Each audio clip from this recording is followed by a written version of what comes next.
Olá, jovens da GV Conjunto Ceará, Deus abençoe a vocês. Eu estou aqui com uma pequena enquete que vocês mandaram para mim, algumas perguntas sobre missões e fico muito feliz. Primeiro eu queria parabenizar a vocês que estão aí falando sobre esse assunto que é o coração da igreja, né? Eu falo que missões são os batimentos de Deus, né? E para quem não me conhece, eu sou a missionária Leila, né? Eu estou hoje aqui em Fortaleza, pertinho de vocês, mas já daqui a um mês mais ou menos eu vou estar voltando para a Argentina e ano que vem, se Deus quiser, eu vou estar visitando já, conhecendo o Oriente Médio. Ai meu Deus! Muita expectativa com o que Deus tem feito e o que vai fazer. E muito feliz de saber que esse bichinho de missões já está coçando em vocês.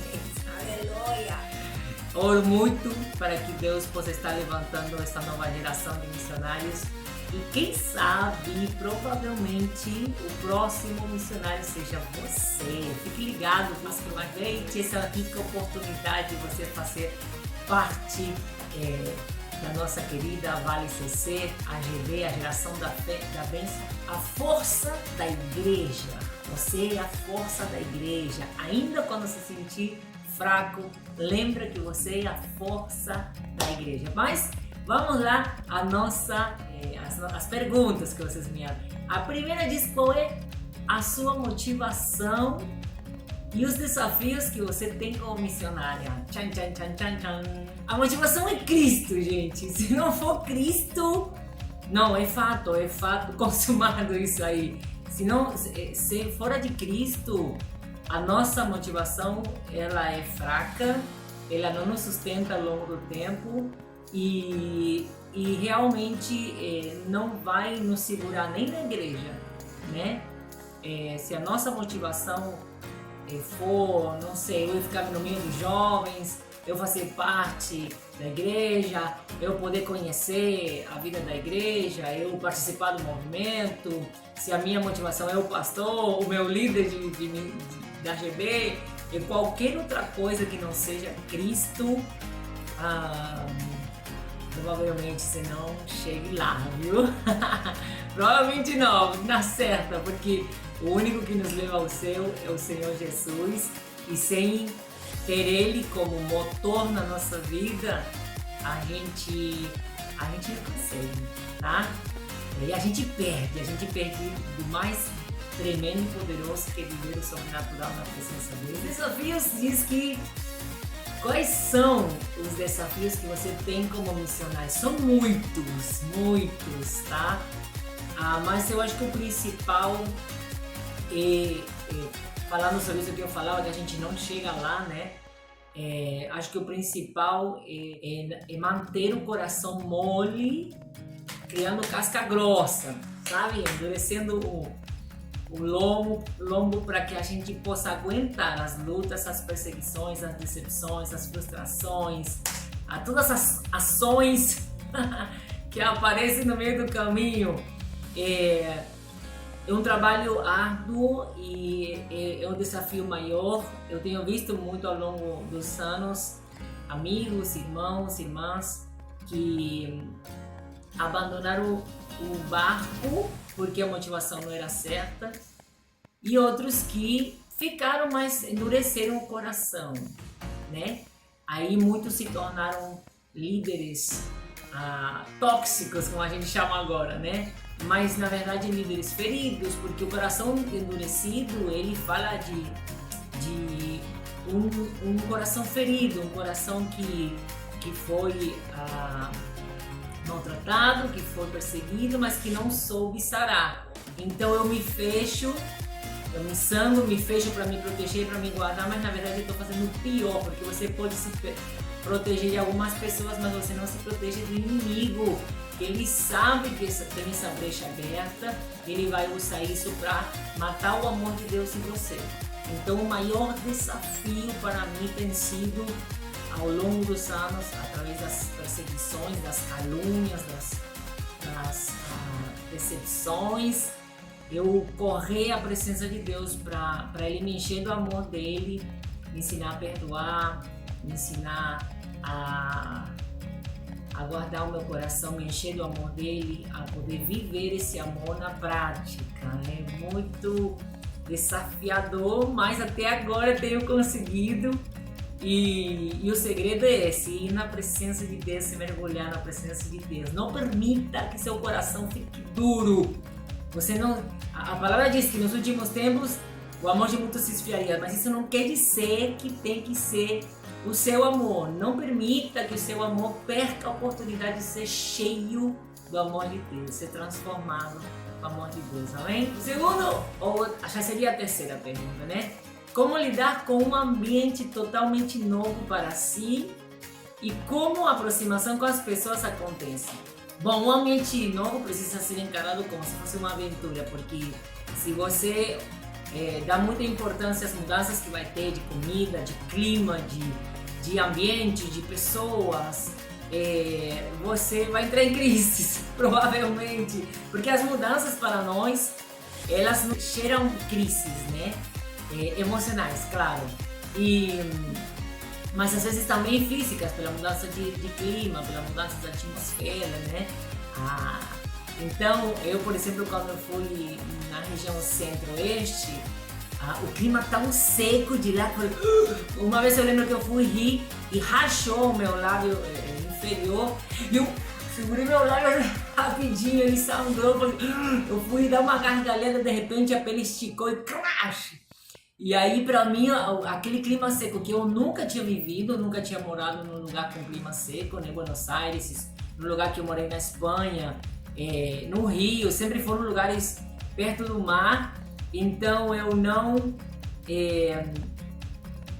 tinha tido essa experiência. Então, o clima seco pra mim foi bem radical, a mudança, e afetou muito minha pele, a minha respiração, tudo, e aí eu tive que me adaptar, mas eu não supervalorizei isso, aproveitei para conhecer o que era viver num lugar de clima seco, né? Então o foco é esse, a gente tem que lidar olhando ou focando na oportunidade que a gente está tendo de conhecer um lugar diferente, de conhecer pessoas diferentes, de poder estar crescendo, porque o conhecimento também traz crescimento para a gente, se a gente encará-lo da forma certa, né? Na forma que edifique a nossa. Bom, e a outra questão era como acontece a aproximação com as pessoas, né?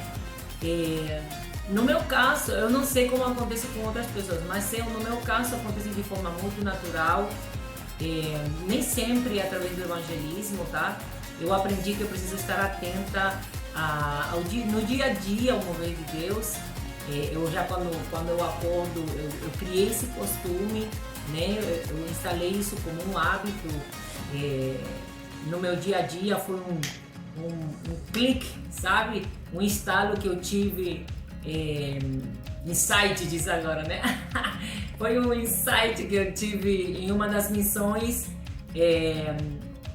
que eu precisava entender que cada dia tinha uma missão específica, né? Cada dia tinha algo de específico, de particular, da parte de Deus.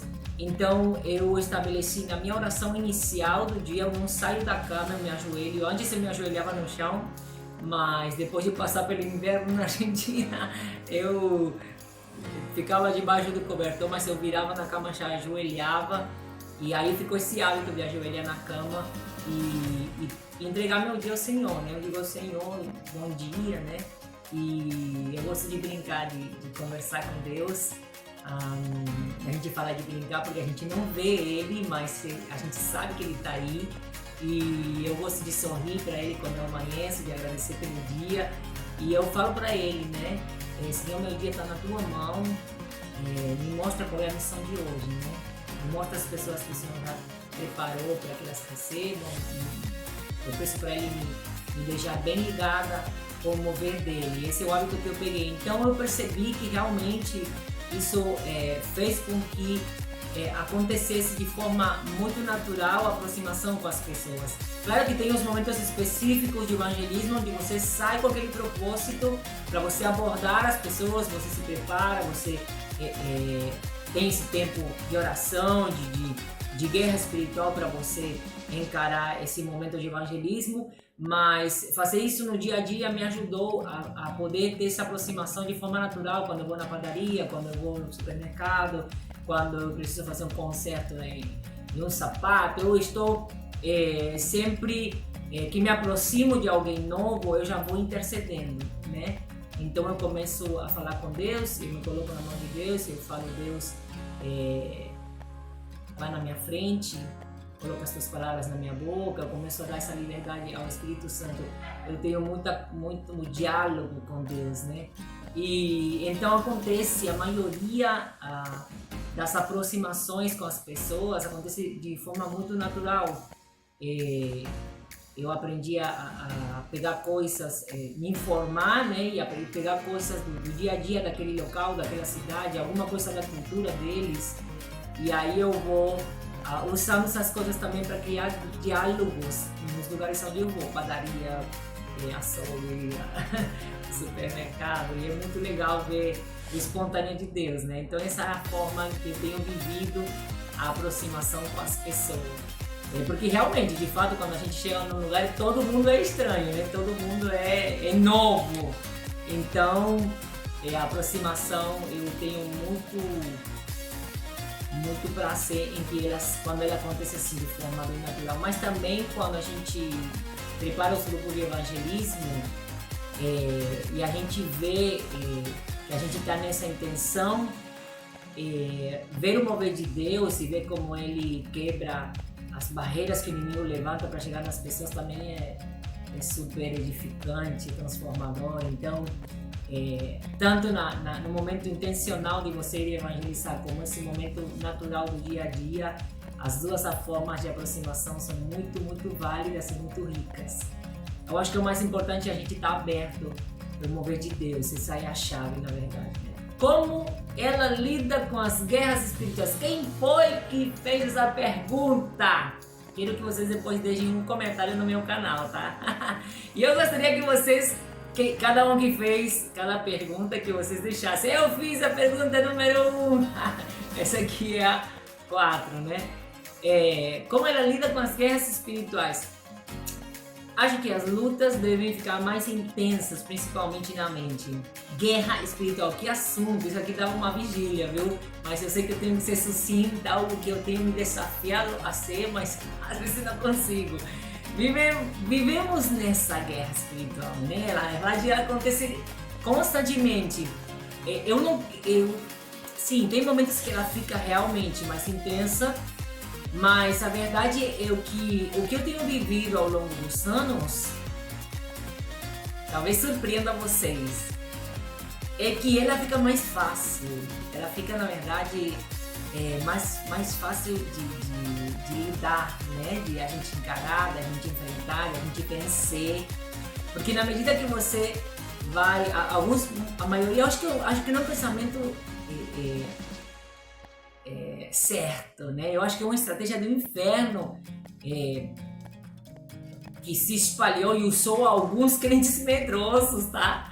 Que fugiam dessas guerras, que não tem como fugir, porque a gente está em guerra espiritual desde antes de receber a Cristo, né? Só que antes a gente estava em cima do muro e o bombardeio acontecia e você estava no meio do muro e às vezes recebia um pá, e não sabia o que estava acontecendo. A diferença é que a gente agora sabe, né? E no meu caso, que eu já estou no campo missionário, claramente a gente enfrenta batalhas terríveis, só que cada vez que você passa por elas, você percebe que cada vez é mais fácil vencer. Como assim, missionária? Porque você cada vez está mais armado, você cada vez tem mais conhecimento do lugar que você tem nessa guerra espiritual, do poder que você tem com respeito ao inimigo, né? Então você aprende que realmente o inimigo não tem poder sobre você. E cada vez que você vai entrando na linha do comportamento, na linha do conhecimento da palavra, na linha de seguir a Cristo, cada vez que você se segura mais forte da mão de Cristo, esse revestimento aumenta, né? Você vai percebendo a blindagem que Deus vai te dando, que vem muito através da obediência e da adoração. São duas vertentes que na tua vida tem que ir crescendo, tem que ir avançando, né? Obediência e adoração. E a obediência vem através do conhecimento, né? O conhecimento que eu adquiro me leva a obedecer. Se eu não conhecer, como é que eu vou obedecer? Não tenho como, né? Então, por isso que ele diz, crescei na graça e no conhecimento, que no meio da adoração você atrai essa presença para você. Então, quando você busca a Deus e a presença vem para você, quando você busca a Deus, ele atende. O que ele quer é que a gente esteja morando na presença dele, vivendo na presença dele, não que seja apenas uma visita cada vez que vou a um culto, né? Mas que você traga essa presença como uma vivência cotidiana. Então, quando você convida Deus para conviver com você, para ele fazer morada, aí vem a primeira blindagem, né? Que é a presença dele permanente em você. Então, quando você agora agrega a obediência vai trazer uma nova blindagem, né? Por quê? Porque conhecer essa verdade, ela vos libertará. Então, cada vez que você tem um conhecimento novo, de uma palavra nova, vai quebrando um novo grilhão de prisão, de opressão, de escravidão que o inimigo tinha sobre a nossa vida. Então, aquilo vai te empoderando, né? Você vai aprendendo a lidar, você vai se revestindo com a armadura do Espírito. Então, não tem como você não vencer. Então, é ao contrário. Na verdade, é mais difícil lidar com a guerra espiritual quando nós não conhecemos, né? Quando nós somos mais bebês espiritual, menos experientes, né? Quando conhecemos menos porque não sabemos como nos defender, né? Então a verdade é que sim, ela se torna mais intensa, mas cada guerra te prepara para a próxima guerra. Então não faz sentido você ser fortalecido numa área para você ser escondido no meio do exército, né? Não faz sentido. Quando você vai na faculdade e aprova as matérias do primeiro ano, você passa para o segundo. Não faz sentido você ficar no primeiro ano, né? Então essa lógica também funciona no nosso crescimento. Deus quer que você conheça, que você obedeça para você conhecer o poder que você recebe nessa obediência. E quando você é empoderado, você precisa ir avançando na linha de frente, né? Você precisa ir avançando na guerra espiritual. Eu me lembro que nesse crescimento, por exemplo, eu vou te dar um exemplo assim bem gráfico para você entender. Eu tô correndo olhando as perguntas para eu não estender demais, não fazer uma pregação de 1 hora. Mas é muito interessante isso aí. Eu vou usar essas perguntas para começar a postar nas minhas redes, tá bom? E eu vou compartilhar com vocês. Porque realmente de cada pergunta dá uma pregação, cara. E eu amei esse desafio de vocês me trouxeram um novo ânimo, assim, então eu já estou agradecendo, um obrigadão para vocês. O exemplo que eu quero dar é bem gráfico. A primeira guerra que eu tive espiritual, visível, que foi o dia que eu confessei o nome do Senhor, que eu recebi a Cristo como meu Salvador, eu era um bebê espiritual, eu tinha acabado de nascer, e olha como foi a minha experiência. Eu voltei do culto, a gente foi dormir, foi uma experiência muito linda na igreja. A primeira vez que eu fui lá, o Espírito Santo me dissipou, me sacudiu, eu acabei indo lá na frente quase que por impulso para confessar o Senhor e cair no chão, parecia que eu estava levitando no céu. E eu me lembro que voltamos para a casa desse casal que tinha me recebido lá no sul da Argentina, e eles foram dormir, a gente, né, fez um lanche, fomos dormir e tal, e eu dormi, eles não tinham outro quarto, né, então eu dormi num sofá que tinha na sala, e aí eles foram dormir, fecharam o quarto, eu vi que desligaram a luz, aí entrou no silêncio, e eu já estava cansada, né, porque eu tinha tido uma experiência bem forte também lá na igreja, e na hora que eu for dormir, que eu já estava desmaiando de sono, eu sinto que me cutuca no ombro. Então eu viro assim para olhar no meio daquela sala escura, eu vejo só olhos, né? Olhos e sombras que dava para ver que elas eram mais grossas do que a escuridão que havia na sala. Havia um pouco de luz que entrava pela janela que dava para a rua, né? Mas bem leve. Eu vi aquelas sombras bem densas com aqueles olhos me circulando, né? Elas tentando me cercar. elas subiam pro teto e desciam para me cutucar, e elas tinham uma expressão de raiva no olhar. E eu fiquei em choque, totalmente em pânico, eu fiquei... Sabe quando você fica em cheiro? Eu fiquei dura eu era muito medrosa, extremamente medrosa. E aquilo me deixou em choque total, eu fiquei paralisada pelo medo, né? Foi uma experiência terrível com respeito à experiência do medo que eu senti. Aquilo foi pânico. E eu não fiz nada, só fiquei assim torta, olhando pro teto, aquelas sombras, elas descendo para me cutucar com raiva. E eu me lembro que eu vejo só o resplandor do quarto saindo pela borda da porta, né? E silêncio total. E daqui a pouco eu vejo aqueles olhares das sombras assustados, e elas vão embora. E aí o pessoal, um instante depois que as sombras vão embora, eles abrem a porta e começam a perguntar como é que eu tava. Aí eles vêm, né, vão se aproximando, eles viram que eu tava com o olhar olhando para cima e tal, eu tava dura, eles começaram a me ajudar a sair daquele choque que eu tive de pânico, me sentaram na cama, eu não consegui nem me mexer. E aí eles foram, a mulher foi fazer um chá e ele começou a conversar comigo, começou a me explicar o que tinha acontecido, que tinha sido um ataque e que tinha sido porque o inimigo tinha perdido o poder sobre a minha vida, que eles somente tinham tentado me assustar para eu não avançar na fé, para eu confundir as coisas, né?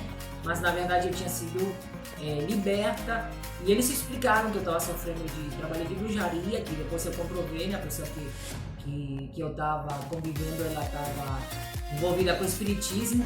E aí eu me lembro que eu não fiz nada aquela vez. Eles me contaram que eles sentiram a presença, eles se ajoelharam no quarto e começaram a guerrear em oração, né? Isso foi tudo que eles fizeram.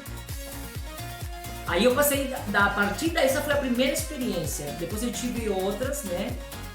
Onde em uma delas o inimigo chegou a se materializar, ele tentou me enforcar e tal. Eu falei com o último fôlego o nome de Jesus. Eu vi o nome de Jesus tacando no rosto dele, queimando ele é assustado agora. Só que eu consegui falar já a segunda vez, eu consegui me defender, eu já tinha conhecimento da palavra, né? Eu vi que as armas espirituais eram com a palavra, não tem como você bater no espírito, né? Ele vai se desfazer no ar.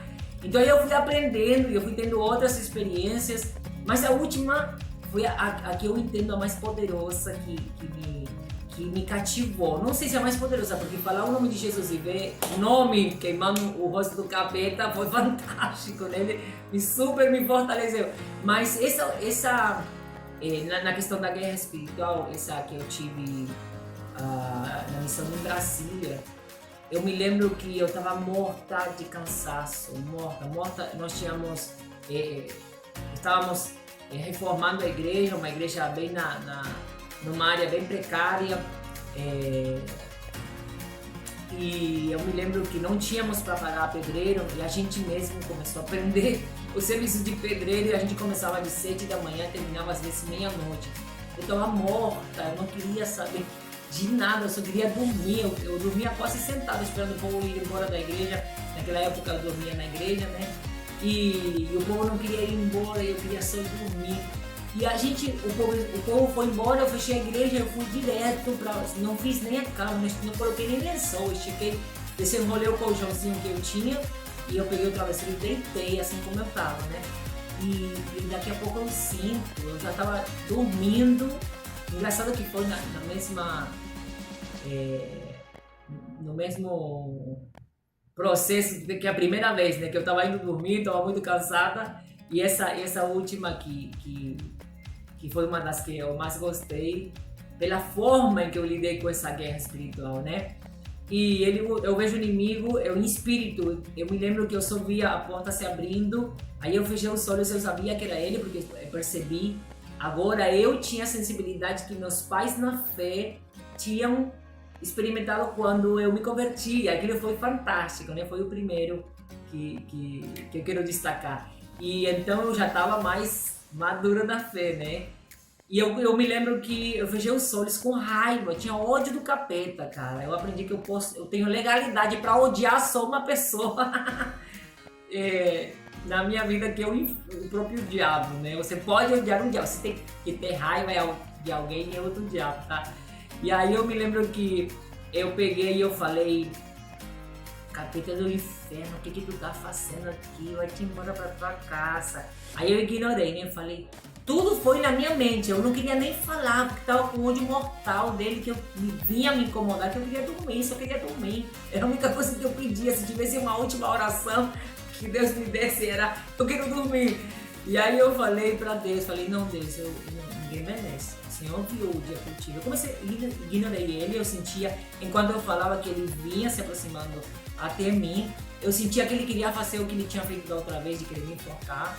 E aí eu falei, Deus, ninguém merece. Eu preciso dormir, o Senhor viu tudo que eu fiz hoje, eu não aguento mais. Então não quero nem ter que brigar com esse infeliz. O que eu faço? Aí veio um estalo. Falei, cara, vou matar ele de raiva. Tem algo que o inferno não suporta, e ele se revolta. Se você quer deixar o capeta morrendo de ódio mortal, louve ao Senhor. Sabe por quê? Porque foi o que foi tirado dele. Ele não pode mais fazer isso. Ele não suporta o louvor. Ele tem que fazer. A mesma coisa que tacar ácido no rosto dele é o louvor. O louvor sincero, genuíno, tá? Não é aquele que você canta só pra querer que o povo veja que você canta bonito. Não. Aquele que sai do teu coração, que vai direto pra Deus, tá? E aí eu me lembro que eu continuei de olhos fechados e só ali que eu comecei a falar. Aí eu falei, cara, vou matar ele de raiva. E agora? Aí comecei a assobiar bem baixinho uma canção que um louvor, uma canção de amor ao Senhor. E aí a primeira frase diz assim: me roubou o coração, mudaste a minha vida. Tô tentando traduzir porque é em português. Depois você busca, me roubaste o coração. e eu só vi que na primeira frase eu vi uma luz. Deus me abriu a visão em espírito, tá? Em momento algum eu abri os olhos. Eu tava com raiva, querendo ignorar ele. E eu vi em espírito uma luz aqui no meu peito, tá? Era como se eu tivesse uma visão 3D, 4D, não sei como dizer. Mas eu via por dentro de mim aquela luz, um pequeno destello de luz. E na medida que eu cantava, essa luz ia crescendo, ela ia crescendo. E ele não conseguiu encostar em mim. Quando ele viu essa luz, porque ele viu na mesma hora que eu vi, ele viu, eu podia ver o rosto dele se preparando para o ataque, né? Ele já ficou em alerta. E aí eu continuo cantando. E aí essa luz foi crescendo e ela me envolveu. Nada que ela me envolver como se fosse uma bola de luz, né, ao meu redor. Ele fez assim, assustou, como se aquela luz queimasse ele vazou, né? Ele retrocedeu os 3 passos até chegar no meu calcanhar e ele vazou. Ele não encostou em mim.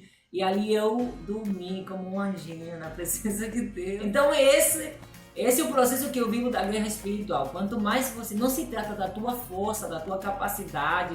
Não, se trata do desejo do teu coração de você conhecer Deus. Essa é a chave da vitória na tua guerra espiritual, tá? Essa é a chave. E a última guerra assim, mais recente que eu vivi muito forte foi lá no Axixá. Tem o grupo dos brujos que trabalham há muito tempo para que a nossa Vale feche. E isso é porque é uma igreja genuína que serve ao Senhor. Senão ele nem se incomodava e deixava ela crescer, como deixa muitos ministérios crescer sem problema, porque pregam o evangelho da prosperidade, porque estão preocupados com outras coisas, com os shows da vida e não com as almas. Então, na medida que não fizer diferença no céu, não vai fazer diferença para o inferno. Ele sabe que esse povo está na mão dele, então não mexe. Só que a nossa Vale em geral é perseguida, tá? Graças a Deus isso significa que nós estamos no caminho certo. E lá no Axixá, o povo da bruxaria, o dia que eu cheguei, que o Senhor mandou Jejuá, ele já mostrou que ela estava sendo oprimida pelo trabalho da bruxaria que os bruxos da cidade estavam fazendo, né? E aí começou a guerra, né? Com respeito a nossa Vale lá. Eu me lembro que nos últimos meses eu comecei a ficar muito prostrada, com muita dor de cabeça. Mas ele não conseguia, eu não ficava prostrado o tempo todo, né?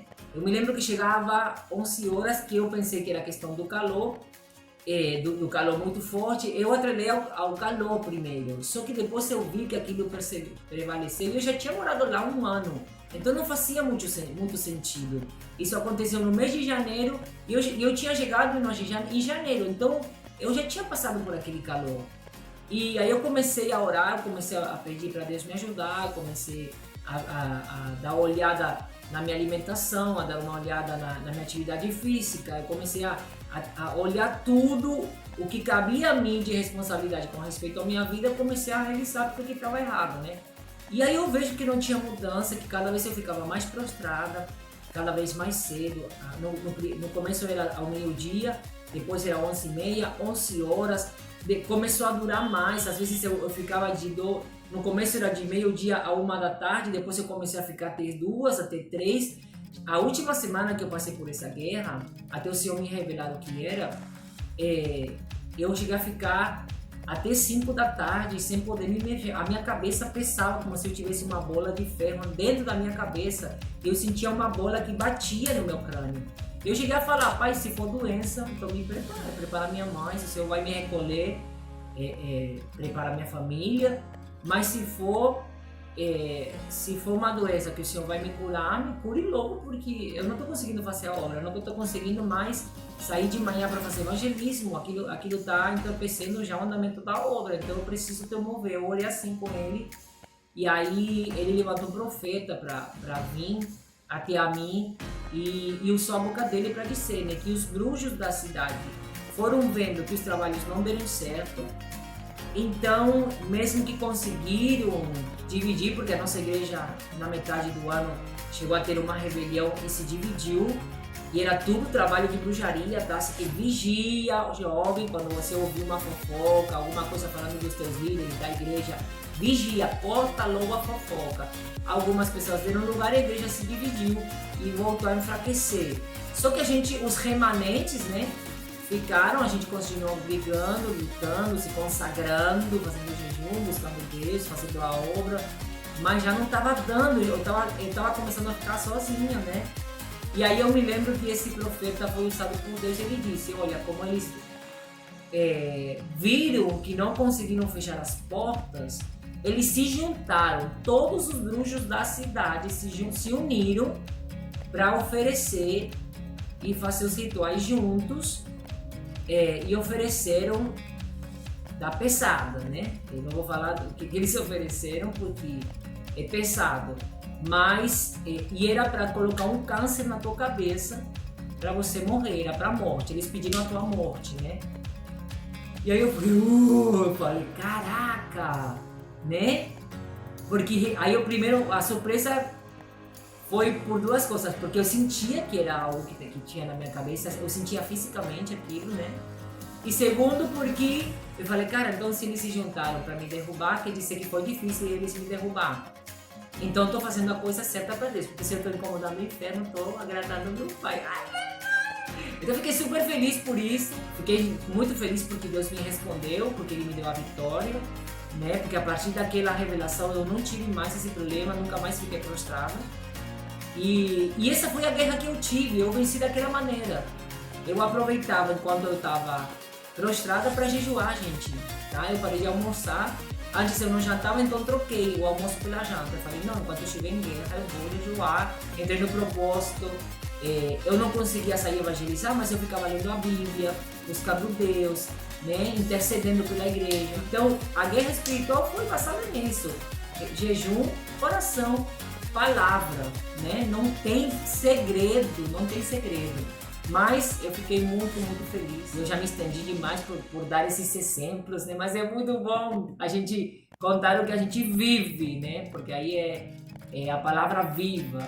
Bom, a quinta pergunta diz: qual foi a coisa mais difícil que você teve que renunciar, abrir mão para ser missionário? A coisa mais difícil... pegaram pesado, cara. A coisa mais difícil, na verdade, são duas coisas muito difíceis. Muito difíceis. Mas a maior de todas eu ficar sozinha, né? Ficar sozinha, isso eu acho que foi o mais pesado para mim. E ao mesmo tempo foi o melhor que me aconteceu. Como assim, missionária? Porque pelo fato de eu ficar sozinha, eu não tinha outra do que buscar Deus. Eu, literalmente, o que Paulo fala nas suas cartas, que aquele que estiver só, aproveite para fazer a obra, para buscar as coisas do reino, para se doar por inteiro, né? E foi o que eu vivi. Então, às vezes eu vejo pessoas que não conseguem ficar só um dia, cara. E isso aí é nítido pra mim, porque eu vejo e eu vivo isso. Eu era uma pessoa que não podia ficar só. Eu fui criada numa família muito grande, somos 11 irmãos. Sempre tinha algum dos amigos dos nossos irmãos visitando o tempo todo. Quando era um, era outro. Então a minha casa sempre esteve cheia de gente. As festas de aniversário sempre eram lotadas de gente, porque a gente já era uma multidão. Então eu não sabia ficar só, eu não sabia o que era solidão. E quando o Senhor me chamou para missões,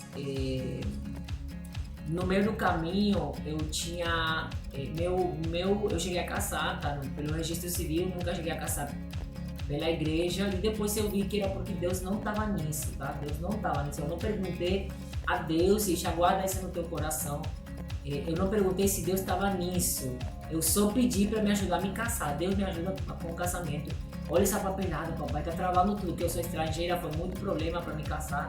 Mas eu não pedi outra coisa do que ele me ajudar a me casar, né? E depois eu descobri no meio do caminho, a pessoa tinha a raiz no ocultismo, e no meio do caminho, depois de se batizar, depois de fazer os retiros espirituosos, ele abandonou a fé, né? E aí eu comecei no propósito de lutar por ele, e um dia Deus me revelou, eu não estou nisso. E aí me desafiou, você quer fazer a minha vontade, né?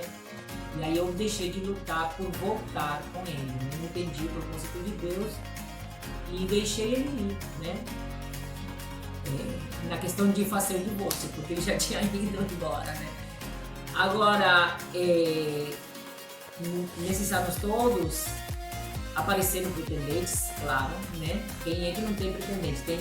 Diz que sempre tem um rasgado para um desconsurado, sempre tem. Então não foi por falta de pretendente, nem por falta de eu querer. Cada vez que eu apresentava a Deus um pretendente, que eu começava a achar que podia ser de Deus, né?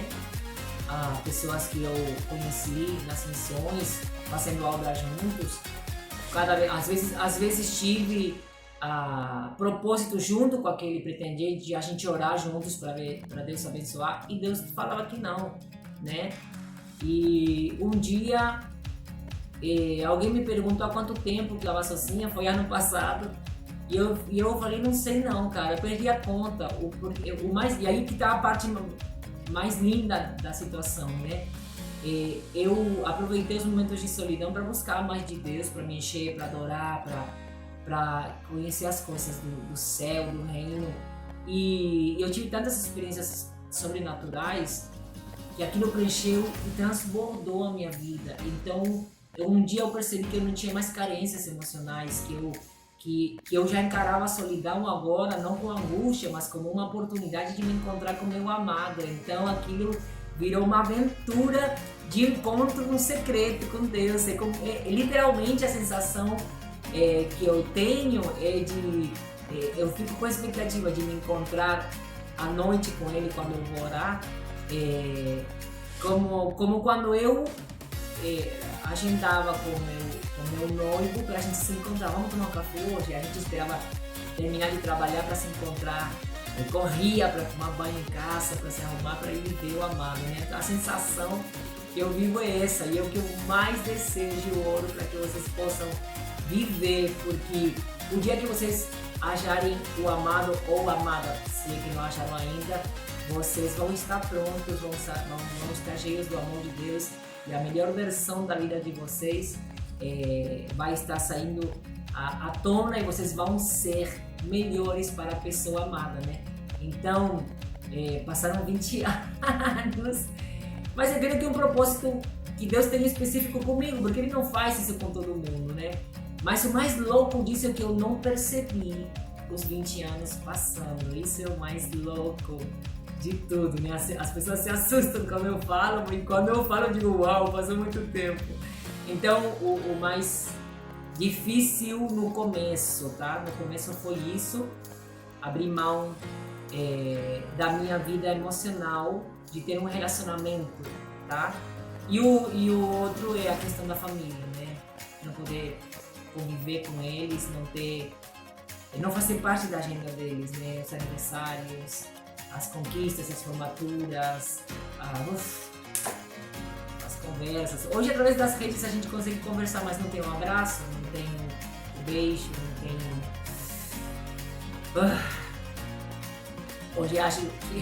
Hoje eu percebo, falando com vocês, que é o que mais pesa pra mim, né? Mais do que eu ter um parceiro de vida. Existe algum missionário que te influenciou? Sim, muito forte. Kathryn Kuhlman é uma missionária que eu conheci através de um livro dela. Eu animo vocês a procurar a história dela na internet.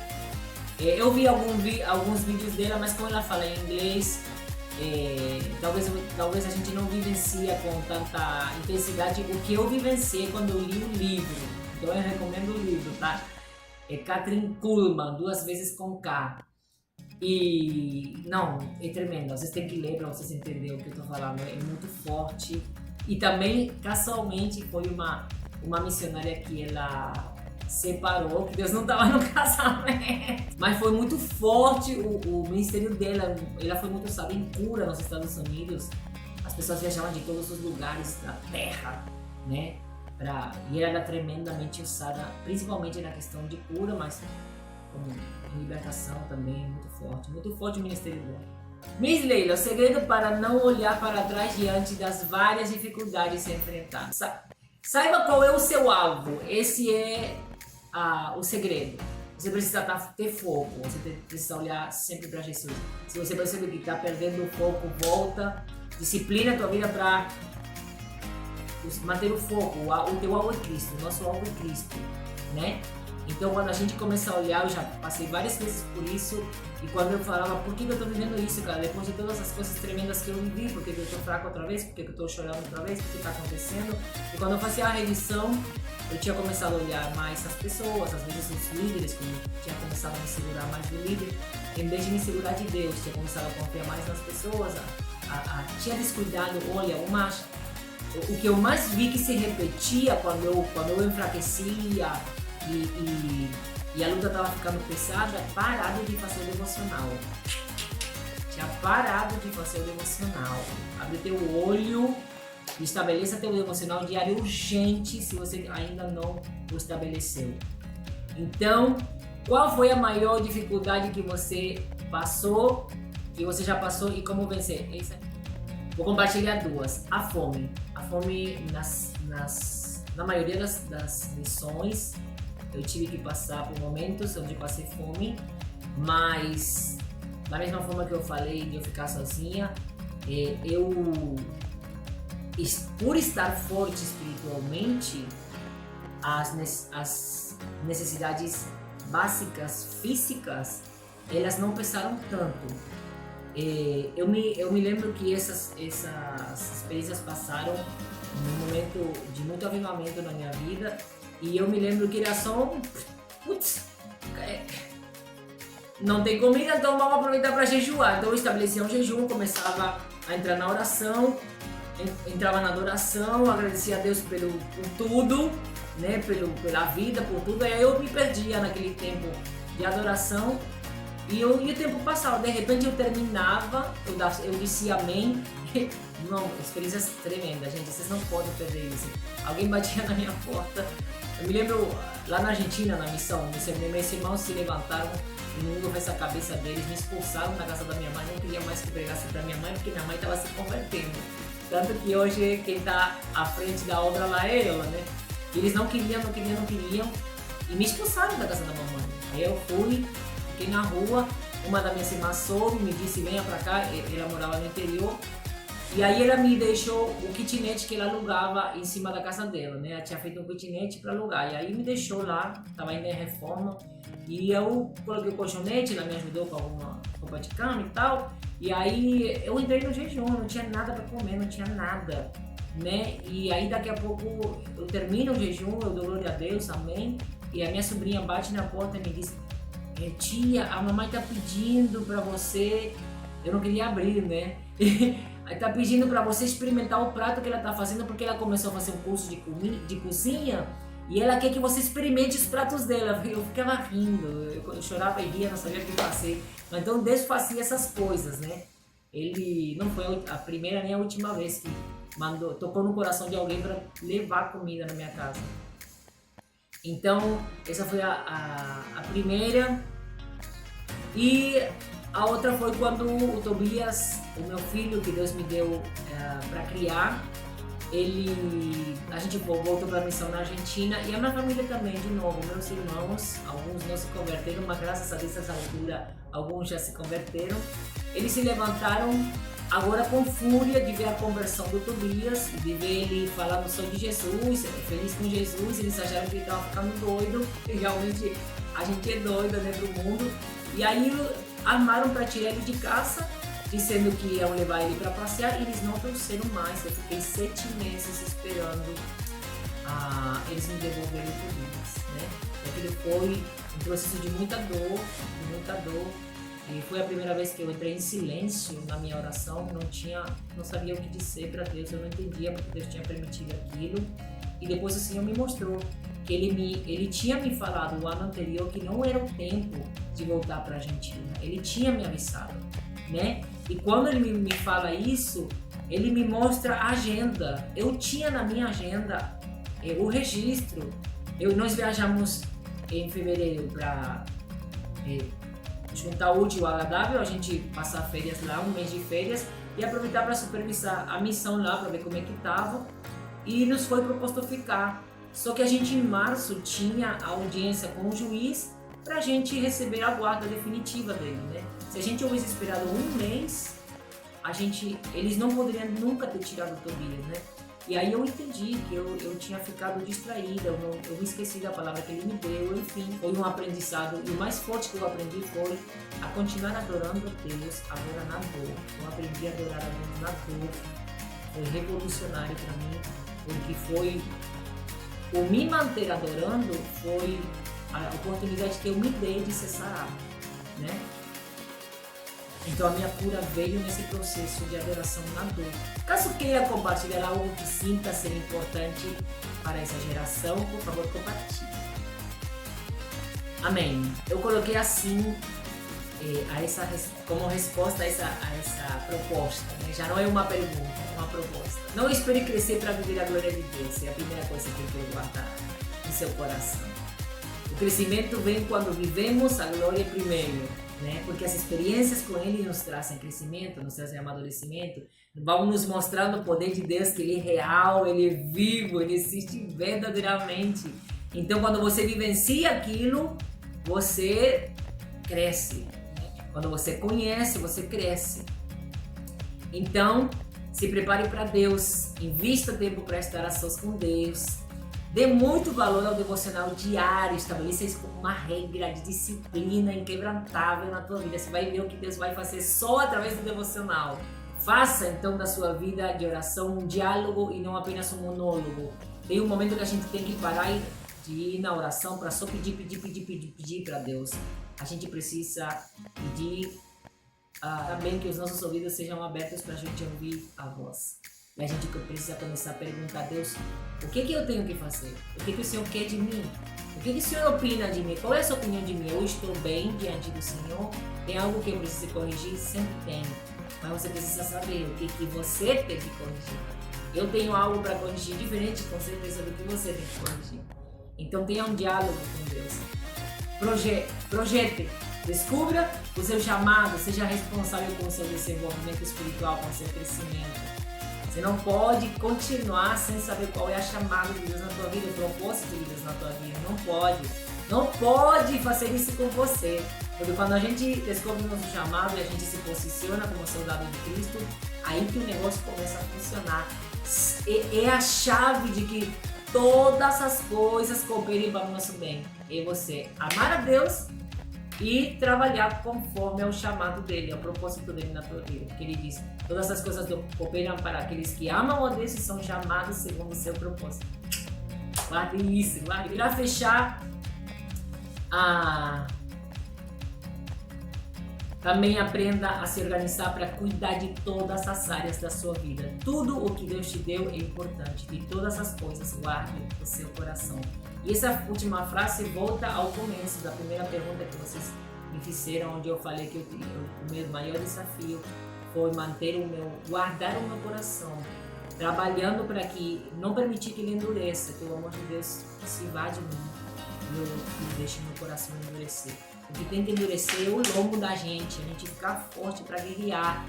E nós temos que lutar para que o nosso coração seja cheio do amor de Deus. Obrigado por essa oportunidade que vocês me deram de poder compartilhar um pouco do meu chamado, um pouco da minha experiência e do que eu vivo, né? Que Deus te abençoe, que Deus te conduza, que Deus desperte o chamado dele, o propósito dele na tua vida e que você se torne o que ele determinou na tua vida. Porque essa vai ser a tua melhor versão para você viver e para todas as vidas que você tocar.